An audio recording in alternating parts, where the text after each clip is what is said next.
Adelante, doctor Potes.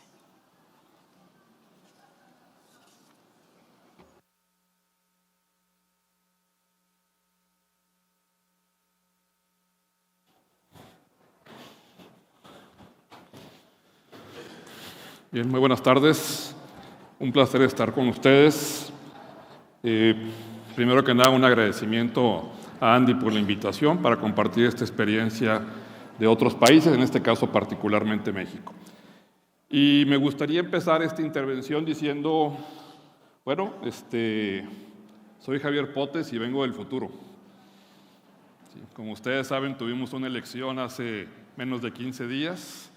Se decidió que el gobierno oficial, el que está en el poder, el partido que está en el poder, continuara en el poder. Y eso va a traer una serie de consecuencias y situaciones que iremos viendo en el transcurso de la presentación. Diría que es importante comentar un poco los siguientes temas. Una declaración nada más de autonomía y de opinión, en el sentido que todo lo que voy a expresar hoy es exclusivamente una opinión personal y no representa ni la posición de Andy ni del Consorcio Mexicano de Hospitales, es mi interpretación de lo que estoy observando dentro del sistema de salud.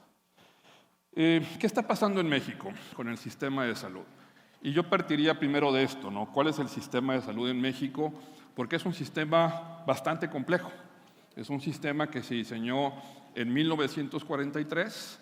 Es importante mencionar que quizás en ese momento el sistema de salud de México fue un ejemplo para muchos países en el mundo.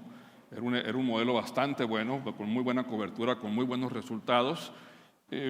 Importante mencionar que estaba basado, según los fondos, estaba basado en el empleo. Si tú eras empleado del sector privado, tenías el seguro social, el IMSS. Si trabajabas en el sector público, tenías el ISSSTE. Si trabajabas en la parte de gobierno, pero de empresas, tenías esa parte de Pemex o Ejército Nacional, o si eres privado, cuentas con seguros privados. Pero el modelo mexicano, y esto es muy importante, no incluye el financiamiento del sector público a prestadores privados. Es financiamiento público con prestadores públicos, financiamiento privado con prestadores privados. Esa es la gran diferencia con el modelo que ustedes tienen en Colombia.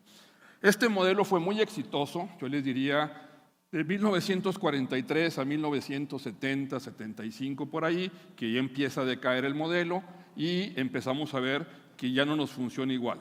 Por diferentes razones, cambia la población, cambia la epidemiología, el servicio no es tan eficiente, crece la población, etcétera, y ya no funciona igual. Por ahí, en el año 2002, Julio Fren, que también participó en el diseño de la Ley 100, empieza a construir lo que se llama Seguro Popular, que lo tenemos aquí en la parte del financiamiento, en la parte que está en rojo, pero el actual gobierno decide desaparecerlo. El Seguro Popular era un modelo diferente que se convertía en una especie de seguro público, que con la parte de los recursos podía alimentar al sector público, pero también podía contratar servicios privados. Y ese Seguro Popular también tenía un fondo para gastos catastróficos, para enfermedades que requerían apoyos extras de parte del gobierno. Ese Seguro Popular se eliminó en el actual gobierno. El actual gobierno dijo, ¿sabes qué? Ese seguro no funciona, no tiene nada de seguro ni de popular, ¿sí? Es el equivalente a lo que estamos hablando de las EPS de alguna manera. No funcionaba a ese nivel, porque únicamente trabajaba en lo público, pero lo eliminó. Y entonces entró lo que se llama ahora IMSS Bienestar, que es esta parte de atención prácticamente hasta segundo nivel. Nos ha complementado toda la gama de servicios, no lo acabamos de entender, y lo sustituyen de alguna manera. Ahora, lo importante no es tanto la estructura, sino los efectos. ¿Cuál es el resultado que se obtiene en todo esto? Yo les decía que así estamos actualmente. Se diseñó un sistema en 1943 con un IMSS, una Secretaría de Salud, que apoya a toda la población que no puede tener cobertura, sería lo que aquí sería el régimen subsidiado. Un ISSSTE, que es para los trabajadores del Estado, servicios privados que en su momento se pensaba que no eran más del 5%. O sea, la población, solamente el 5% se atendía en el sector privado. Eso se fue incrementando con el tiempo. Y bueno, ahí se tenía el 95% de los mexicanos en ese servicio. O sea, había una amplia cobertura, pero cobertura en cuanto a atención efectiva, ¿sí? No en cobertura en cuanto a derecho a la atención, porque a final de cuentas, el derecho a la atención no lo veía el gobierno como toda la población. O sea, aquí se pensaba, todos los mexicanos tenemos derecho a la salud y en función de eso viene atención a la salud. Esto cambia, como les decía, hay cambios poblacionales, desgastes institucionales, cambios de conceptos de la salud, y actualmente lo que tenemos son los mismos tres organismos, el IMSS, el ISSSTE, la Secretaría de Salud convertida en IMSS Bienestar, donde se atiene únicamente el 52% de los mexicanos. O sea, ya el 48% de los mexicanos van a los servicios privados. Claro, no reciben atención integral. Se basa primero en la atención de primer contacto y menos en la atención de tercer nivel y menos en enfermedades crónicas. Pero ahí se atiende la población. Ya el 48% de alguna manera acude a servicios privados. ¿Qué es lo importante de esto? Que el gobierno dice, yo ofrezco derecho, yo ofrezco salud a la población. ¿Con qué recursos? Con los que tengo. No puedo ofrecer atención a la salud con los que no tengo. ¿Sí? Empieza a cambiar el lenguaje. Entonces, cuando hablamos de que México da salud a la población, lo da en función de su infraestructura. ¿Cuál es su infraestructura? La que atiende al 52% de la población. Entonces se dice, México tiene cobertura porque tiene instituciones de salud en los 32 estados. Pues sí, pero no tiene atención efectiva, que es diferente. No confundamos el derecho a la salud con atención efectiva. Y ahí está la falla del sistema de salud en México. Uno pensaría, bueno, ¿qué se está haciendo al respecto, no? Y miren, lo que se hace al respecto lo podemos ver aquí arriba. Entre el 2018 y el 2022, la población, ¿sí?, que no tiene acceso a los servicios de salud efectiva, pasó de 20 millones a 50 millones, lo que representa el 39% de la población total. Eso es lo que estamos viendo actualmente en México. ¿Qué sucede? Bueno, lo que sucede es esto. Hay una demanda de servicios de salud a la población. Hay una parte de prevención, que es la parte azul, que es la que atiende el gobierno, que es una pequeña parte. Lo que está en amarillo es lo que no se atiende. En la parte de primer nivel, el gobierno tiene una parte, mucho se atiende en privado, en un concepto que es único en México, que es consultorios de farmacia. En la epidemia pasada, H1N1, el gobierno dijo, no se puede vender recetas de antibióticos, no se puede vender antibióticos sin recetas. ¿Qué hicieron las farmacias? Pusieron un consultorio al lado de la farmacia. Y ahora la población, más de la mitad de la población, se atiende en esos consultorios de farmacia, que no están integrados en ningún sistema de salud. O sea, la información no fluye en ningún sistema, no hay prevención, no hay referencia ni contrarreferencia. Son atenciones únicas que se prestan en los consultorios de farmacia. Ahí se atiende a la población. Segundo nivel, hay privado, hay segundo nivel público, pero empezamos a ver esta parte amarilla que es población sin servicios, que es un elemento nuevo que espero que ustedes no vean, porque ahorita uno se cuestiona, te vas a atender en la parte, no sé, contributiva o subsidiada, y vamos a empezar a ver a lo mejor en un futuro la población que nos atiende. ¿Por qué? Porque el gobierno no tiene capacidad de atenderla y no pueden pagar servicios privados. Entonces hay una parte de la población que está sufriendo la no atención, y ese es un elemento importante que tenemos que considerar. ¿Cómo estamos en relación a otros países? Bueno, ese es un estudio realizado por la Asociación Colombiana de Hospitales y Clínicas que tiene que ver con la capacidad de respuesta de los sistemas de salud. Aquí están 50 y tantos países, ahí pueden ustedes ver a Colombia, y acá, mucho más para acá está México, ¿no? Acá en el lugar 30 y tantos. A nivel de América Latina, si tomamos únicamente los países de América Latina, está Costa Rica, Chile, Panamá, Cuba, con una economía diferente, Colombia, y mucho más abajo está México. ¿Sí? Esto es lo que nos refleja que es la capacidad de respuesta del sistema de salud. Escuchaba al exministro en la mañana, ya me había tocado escucharlo antes, que hablaba de la respuesta del país ante el COVID. Bueno, en México, con los cambios de política en cuanto al sistema de salud, se está estimando que las muertes en exceso llegaron a 300,000 mexicanos. 300,000 mexicanos más murieron de los que debían haber muerto.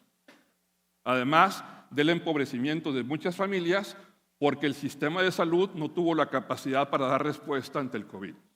¿Sí? Eso es parte de los cambios que se hicieron en el sistema de salud. Al desaparecer el fondo de enfermedades catastróficas, no hubo capacidad para atender a la población durante el COVID.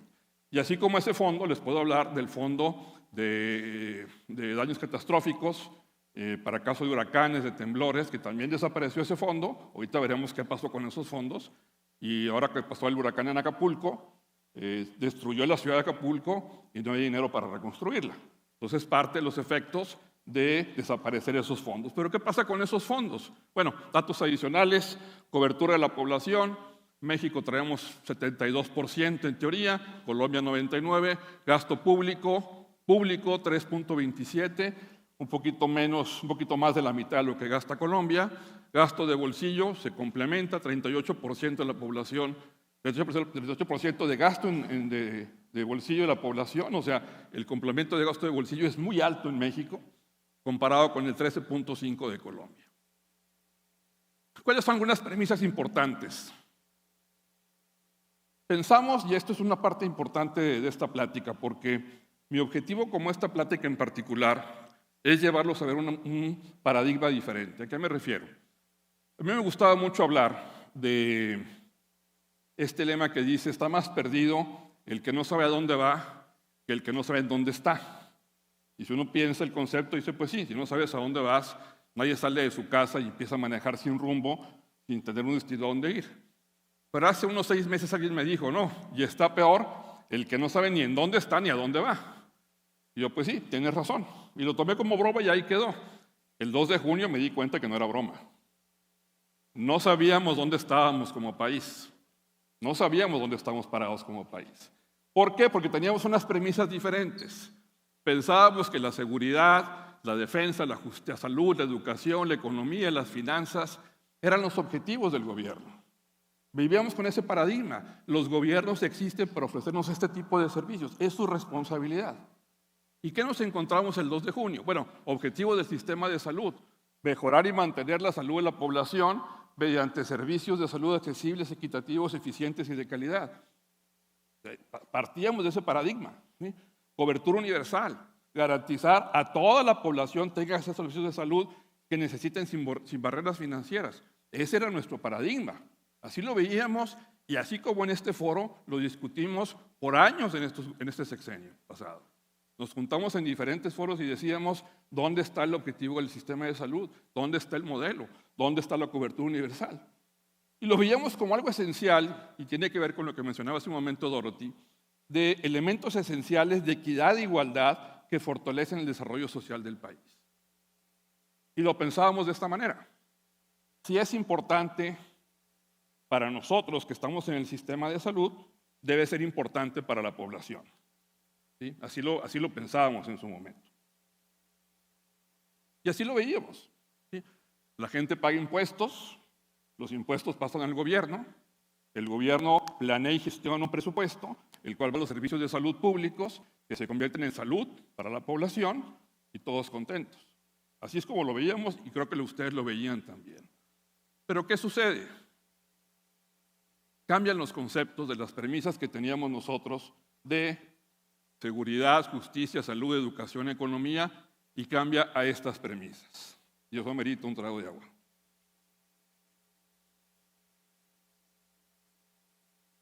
Coincido con Carolina, que decía en la mañana, todo es política. Todo es política. ¿Qué busca el gobierno? Más que salud, más que seguridad, busca consolidar el poder. Y para consolidar el poder hay que ganar elecciones. Y para ganar elecciones, la población tiene que percibir beneficios inmediatos. Y para eso hay que dar subsidios económicos directos. Y para eso se requiere un presupuesto. ¿Y dónde lo saca uno? Pues de otras áreas del gobierno. En este caso, del fondo catastrófico, del presupuesto de salud, del presupuesto de pensiones, del presupuesto para desastres naturales, ¿sí? Y la salud es importante por su presupuesto. El gobierno lo que hace es que dice, necesitamos subsidios para ganar las elecciones. ¿Dónde hay dinero? En salud hay dinero. Perfecto, tomémoslo. ¿Y qué pasó en México? Empezamos a ver niños que no estaban siendo atendidos por cáncer. Y empezaron los medios a decir, se están muriendo los niños que tienen cáncer por falta de atención. ¿Y qué hizo el gobierno? Hizo un cálculo y dijo, a ver, ¿qué presupuesto tenemos para los niños con cáncer? Tantos millones. Muy bien. Ese presupuesto, si lo pasamos a subsidios, ¿cuántos votos nos dan? Tantos. ¿Y cuánto nos da si lo dejamos en la atención de los niños con cáncer? Pues nos dan menos votos. Bueno, pues listo, pasémoslo. Todo es política. Todo es política económica. Se oye muy frío, se oye muy deshumano, sí, efectivamente. Pero esa es la realidad que vivimos. Y con esta realidad nos despertamos el día 3 de junio, después de las elecciones. Gana el partido oficial por más de 30 puntos de ventaja, 2-1 contra el candidato de oposición. Una clase media que decía, no lo puedo creer, esto no es posible, y un México que votó así y que nos dio a entender que lo importante eran los subsidios económicos directos. Y había que entender una cosa muy importante en esto. Pensamos que las medicinas eran importantes. La población nos dijo, sí son importantes, pero más importante es comer todos los días. Y las medicinas no me dan de comer todos los días. Y votaron por la comida, no votaron por las medicinas. Este fue lo que nos encontramos. Perdón. Se eliminó el principio de equidad. ¿Sí? Ese es uno de los primeros temas, las primeras caídas que vamos a enfrentar. Cada quien va a lidiar con su salud.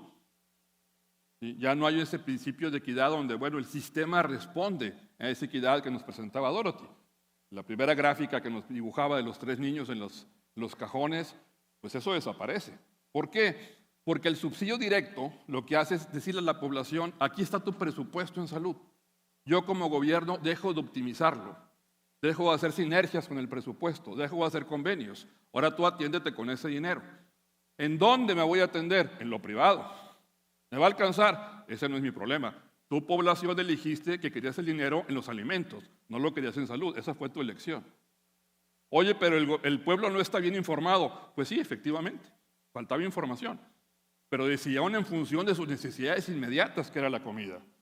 Y que era ese subsidio especial que a ellos les hacía bien. Esa fue su decisión. Esta es la consecuencia. Se cancela esta premisa de que los jóvenes van a soportar a los mayores, que los sanos a los enfermos, los que tienen más a los que tienen menos.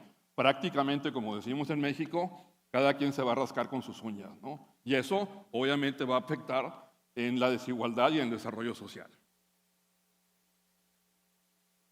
Y se rompe un sistema que era eficiente en la gestión y adquisición de servicios, porque ahora pues ese presupuesto común, cada quien lo va a ejercer de forma independiente.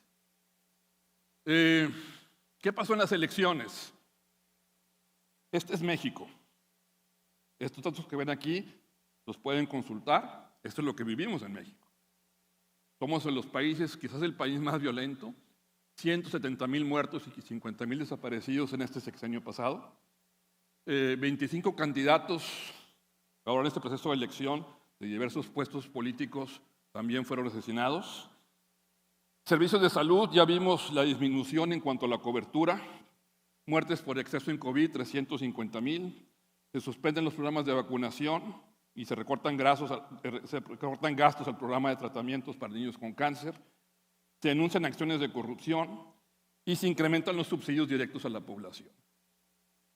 Uno pensaría, bueno, con esto es suficiente para votar en contra de un gobierno que muestre sus números. Pues ese fue el resultado de la elección. Morena, el partido oficial, 60% de los votos. Alianza Opositora, que es el partido centro-derecha, 27%. Movimiento Ciudadano, 10%. Ese lunes en la mañana, ¿sí? Yo agarré el teléfono, esperaba ver cientos de mensajes de WhatsApp, estaba muerto. Todo el mundo estábamos en duelo.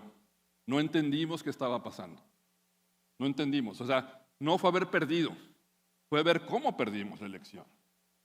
Digo perdimos porque yo pensaba, oye, hay que hacer un cambio de gobierno ante las políticas de salud y todo lo demás que está sucediendo. Pero esta fue nuestra realidad. ¿Sí? ¿Qué pasó? Un gran porcentaje de la población vio incrementados sus ingresos familiares. 130 millones de mexicanos no se enferman todos los días, pero sí comen todos los días. El gobierno hizo el cálculo financiero, político, electoral, de lo que hablábamos hace rato, ¿sí? Y decidió irse por ese tema, ¿no? ¿Sabes qué? La gente va a votar por subsidios. Oye, es que la salud, es que esto y que el otro, los temas técnicos que manejábamos. A ver, Hablamos mucho, y ustedes lo han de haber escuchado, hay que poner al paciente en el centro del modelo, a la persona en el centro del modelo. Y los que estamos en salud decíamos, sí, tenemos razón, siempre y cuando la persona piense que la salud es muy importante, o lo más importante. Bueno, tan no lo entendimos el modelo de poner a la persona en el centro, que no entendimos que la salud no fue lo importante para ellos a la hora de votar. Y eso nos hace cuestionarnos, oye, ¿realmente estamos entendiendo lo que está pasando en México? ¿Sí? Y esa es una pregunta que para mí abre un gran foro para el análisis, es decir, ¿qué nos está pasando en estos países donde los gobiernos, que para mí no son de izquierda, no es el concepto de izquierda, es un concepto no de filosofía, sino de mantener el poder per se? ¿Qué encontramos ahora en México? No perdimos nada más la presidencia, perdimos el Congreso. El presidente actualmente va a hacer cambios constitucionales, vamos a perder la independencia del Poder Judicial, vamos a perder la independencia del colegio electoral, ¿sí? Y prácticamente estamos en manos de una dictadura. Esa es nuestra realidad. La salud es un tema, sí, pero hace tiempo la salud dejó de ser un tema, el tema era democracia. La democracia es un tema, sí, pero ahora el tema es economía. ¿Qué va a pasar con la economía del país dependiendo cómo esta gente decida manejar a México? Y porque si la economía no va bien, regresemos a salud. Ese recurso que le están dando a la población no le va a alcanzar por el incremento en la inflación y no va a poder comprar servicios privados tampoco. Entonces el desarrollo social no solamente se pierde, también se pierde el beneficio del subsidio y quedamos igual o peor que antes, ¿no? Reconstruir el sistema de salud, sí, nos va a llevar un momento dado con un cambio de gobierno de 8 a 10 años hacerlo. Entre lo que se trata de arreglar lo inmediato en la atención y rediseñar el sistema para futuro, eso va a llevar mucho tiempo. Oye, el escenario es altamente negativo. Mira, yo diría más que negativo, estamos tratando de ser realistas y partir de entender en dónde estamos parados. Porque, repito, está más perdido el que no sabe dónde va que el que no sabe dónde está, pero estamos más perdidos y no sabemos en dónde estamos parados. Y actualmente México está cuestionándose en dónde estamos parados. O sea, ¿quién es realmente México en todo esto? ¿Cómo veíamos a Colombia? Y permítame este diseño que no tiene ninguna base de datos.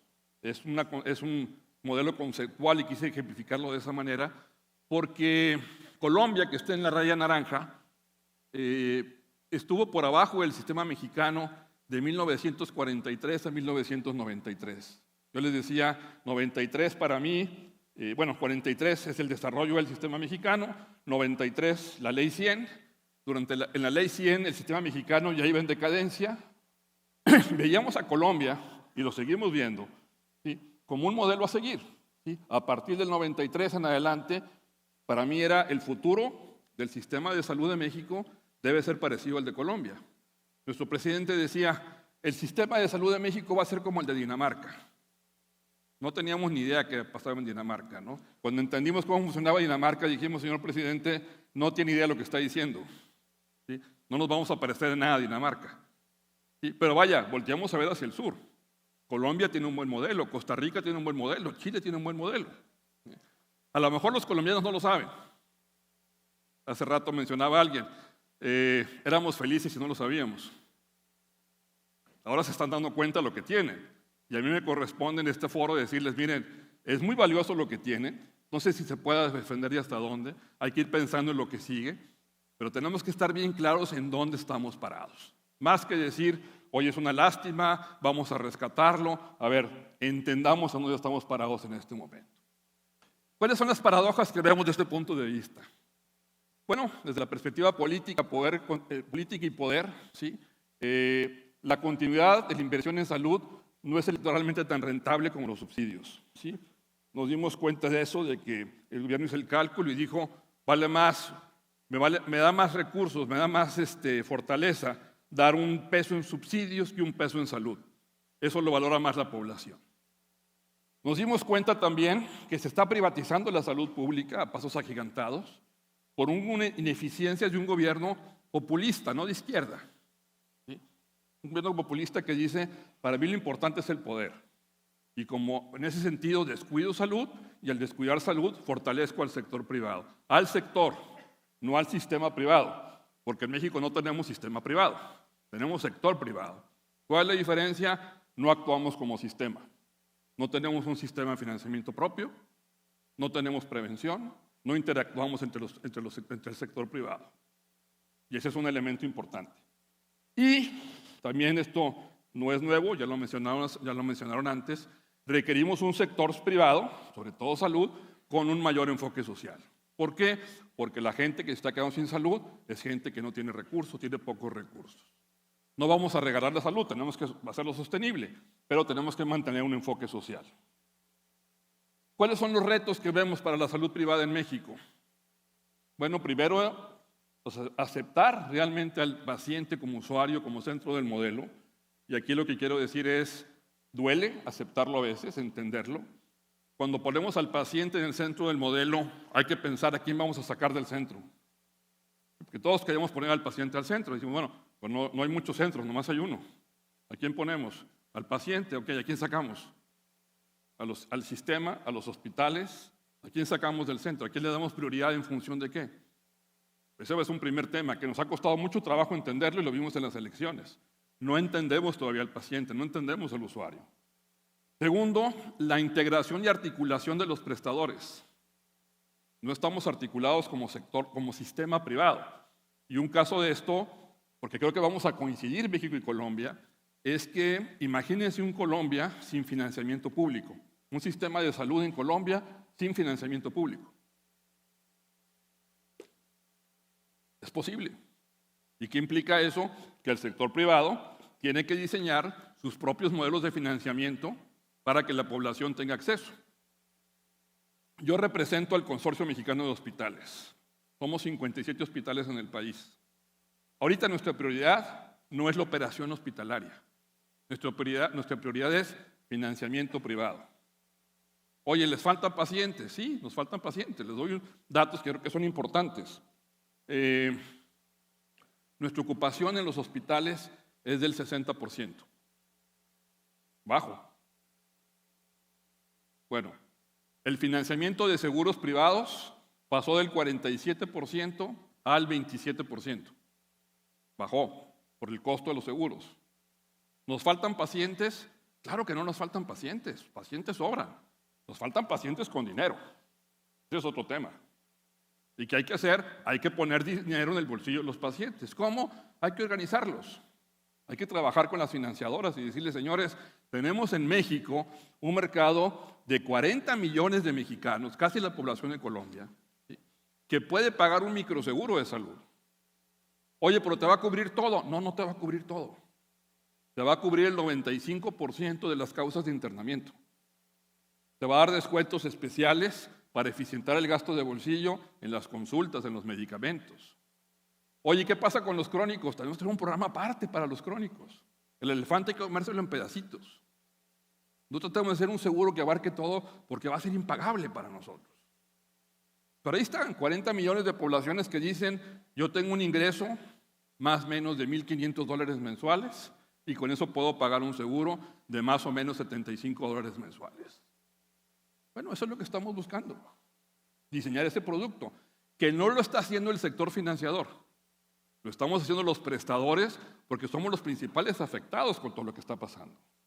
Y esto implica sentarnos entre los diferentes prestadores y empezar a articular un sistema de salud privado que no tenemos actualmente, que de alguna manera es la función que hacen las EPS, de alguna forma. Aquí estaríamos integrando quizás financiamiento con prestación. Oye, ¿es pecado? Mira, no sé si sea pecado, vamos a tratar de hacerlo. No vemos una solución ahorita fácil para controlar el gasto, ¿sí?, y crear un producto económico y accesible para la población. Esa es la meta. ¿Qué implica? Bueno, trabajar en financiamiento a la salud, incluir tecnología. Creemos que es la base de la plataforma de atención actual, será la tecnología. Estamos iniciando un proyecto de extensión hospitalaria en casa, y por parte del hospital, para bajar costos también. Enfoque a la salud más que a la enfermedad. Nuestra meta a largo plazo es que podamos cobrar por mantenerte sano y no únicamente cobrarte por la atención, como prestadores, no como financiadores. Ser parte de un modelo integral del que yo me preocupe, ¿sí?, porque esté sano. Eso es lo que estamos buscando. Integrar a los usuarios a la gobernanza. Este punto me parece muy interesante porque hablábamos mucho del paciente como centro del modelo y cuando decíamos, bueno, ¿y cómo entendemos la necesidad del paciente, no? No, yo te la digo, yo como prestador. El paciente quiere esto. A ver, no quiero que tú me lo digas, quiero preguntarle al paciente, ¿dónde está el paciente? Es que tenemos encuestas de satisfacción. Ok, ¿qué le preguntamos en las encuestas? Le preguntamos qué le parece el servicio que yo diseñé pensando que sabía lo que él quería. Esa es la encuesta. A ver, no. Preguntémosle directamente. ¿Y qué hicimos? Convocamos a nivel nacional a un consejo consultivo de usuarios de servicios de salud y formamos un consejo. No de pacientes con enfermedades crónicas, no de enfermedades raras, pacientes que quizás habían a atenderse por un apéndice, ¿sí?, que tenían algo que aportar al sistema en función de su experiencia. Queremos escucharte, haznos propuestas.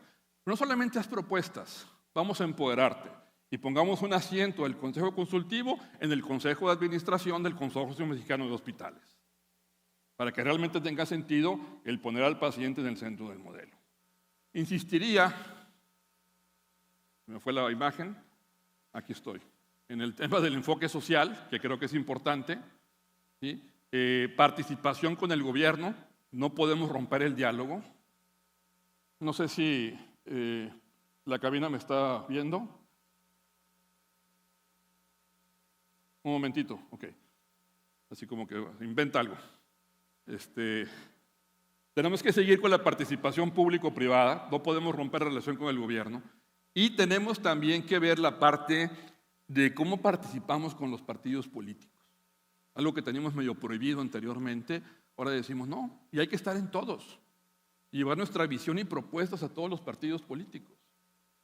En julio, el próximo mes, pienso traer una misión de hospitales a Colombia, a que vean cómo opera Colombia, cómo era el modelo antes, cómo es el modelo ahora. Y dentro de esa misión estoy invitando a un diputado, al presidente de la Comisión de Salud de la Cámara de Diputados, a que venga y lo vea.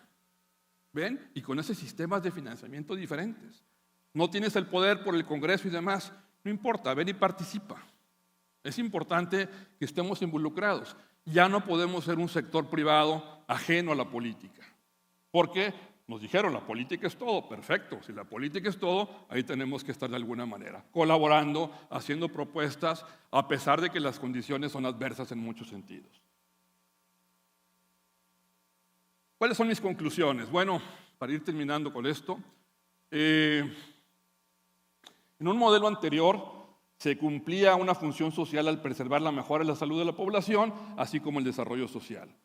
En el nuevo modelo político es más rentable electoralmente el dinero, destinar el presupuesto a subsidios económicos a la población, aunque esto debilite el sistema de salud y sus beneficios, repercutiendo obviamente en la equidad, en la igualdad, y no es sostenible en el tiempo. Eso es importante subrayarlo. Este modelo sirve a corto plazo, pero no es sostenible. Importante, estamos descubriendo un nuevo México, en donde la mayoría de la población dejó muy clara su voluntad, sus necesidades y sus prioridades, y la salud no estuvo ahí. Y hay que entenderlo, nos guste o no nos guste, hay que entenderlo. Ese nuevo México seguirá requiriendo servicios de salud, o sea, la salud sigue siendo necesaria. Y si no hay cambio de política en el sector público, mantendrá su tendencia a la disminución de su oferta, lo cual traerá más inequidad y desigualdad a corto plazo. Pero por otra parte, la función del sector privado será fundamental y habrá que observar el desarrollo económico del país. Esas son nuestras primeras observaciones. A ver, entendemos lo que pasó, entendemos que hay un sector público que está teniendo el control, que posiblemente baje su oferta, que tenemos que contribuir como sector privado, que hay oportunidades, que tenemos que cambiar la forma como hacemos las cosas. Hay que seguir trabajando con gobierno, tanto en colaborar como en criticar, como en fijar posiciones, pero hay que buscar también cómo mejorar el servicio privado y cómo redimensionarlo. ¿Por qué? Porque estábamos muy cómodos. Mientras el dinero viniera del gobierno, estábamos cómodos. Cuando empiezan a cerrar la llave, ¿sí?, no sabemos qué hacer. Y ahí tenemos que reaccionar. Y es lo que estamos tratando de hacer en México en ese sentido. Concluyo. ¿Qué podemos hacer? Acciones externas, mantener el diálogo y la colaboración con el gobierno de manera constante para la prestación y proveeduría de servicios y productos. Acción política del Congreso y órganos de gobierno para llevar propuestas políticas. Mantener el diálogo con todos los partidos políticos. Acciones internas, fortalecer la unión como sector. Eso es muy importante, que el gobierno nos vea unidos y que no nos vea separados. Destacando la integridad y transparencia. El marco ético se vuelve un factor fundamental en este nuevo concepto de integración privada. Hacer patente nuestro compromiso social, desarrollar modelos innovadores de prestación que incluyen propuestas financieras bajo esquemas de prepago, obviamente, y fomentar alianzas para la creación de sistemas de salud privados e iniciar una transición hacia un nuevo modelo de salud. Y yo concluiría con esto, o sea, hay que entender dónde estamos parados, ya lo estamos entendiendo, no lo hemos acabado de entender. Ahorita tengo 3 invitaciones a participar en foros en México para decir, vamos a analizar qué fue lo que pasó. ¿Sí? No lo hemos acabado de asimilar todavía. Ya que lo tengamos claro y que sepamos dónde estamos parados y lo aceptemos, perfecto. Ahora sí, hagamos el proceso de transición al modelo que quisiéramos ver. Ya no se trata solamente de saber a dónde vamos, ahora se trata de entender en dónde estamos actualmente. Y concluyo con esto. Hay una frase que me encanta, es de Gato Pardo, que dice, si queremos que nada cambie, debemos de cambiar todo. ¿Qué es lo que no queremos que cambie? No queremos que cambien nuestros valores, nuestros principios y nuestra meta de tener un sistema de salud eficiente, equitativo, accesible y sostenible. Eso no lo queremos cambiar. Pero para lograr esto, necesitamos cambiar todo, porque las reglas cambiaron. Tenemos 6 años que estábamos jugando fútbol y a los 6 años nos dimos cuenta que el campo era de béisbol. Dijimos, caray, espérate, ¿dónde estamos parados? Bueno, para que nada cambie, para que podamos lograr estas metas, a final de cuentas, necesitamos cambiar todo. Necesitamos ver las cosas diferentes y actuar de manera diferente, sin perder nuestros valores, sin perder nuestros objetivos. ¿Qué debemos de cambiar? Bueno, seguramente muchas cosas. Yo partiría de lo más importante. Debemos de cambiar la forma en que entendemos a México. Creo que ahí fue el gran golpe. El golpe de humildad a nuestro orgullo. Oye, yo entiendo a México, yo sé lo que va a pasar, yo sé cómo va a votar la gente. Tenemos los indicadores, tenemos la información. ¿Qué nos topamos? Que la mayor parte de México no se informa por CNN. La mayor parte de México no ve los indicadores en su celular de economía, de salud, no ve la bolsa, no ve el déficit, los temas políticos, no los ve. ¿Cómo se informa la población? Los siervos de la nación.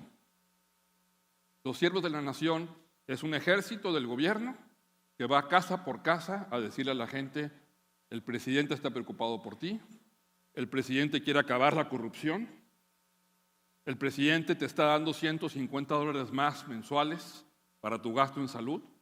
Ese dinero viene de lo que se ha ahorrado el gobierno en temas de corrupción, con los empresarios, con gente del gobierno anterior que era corrupto. Nosotros no lo somos.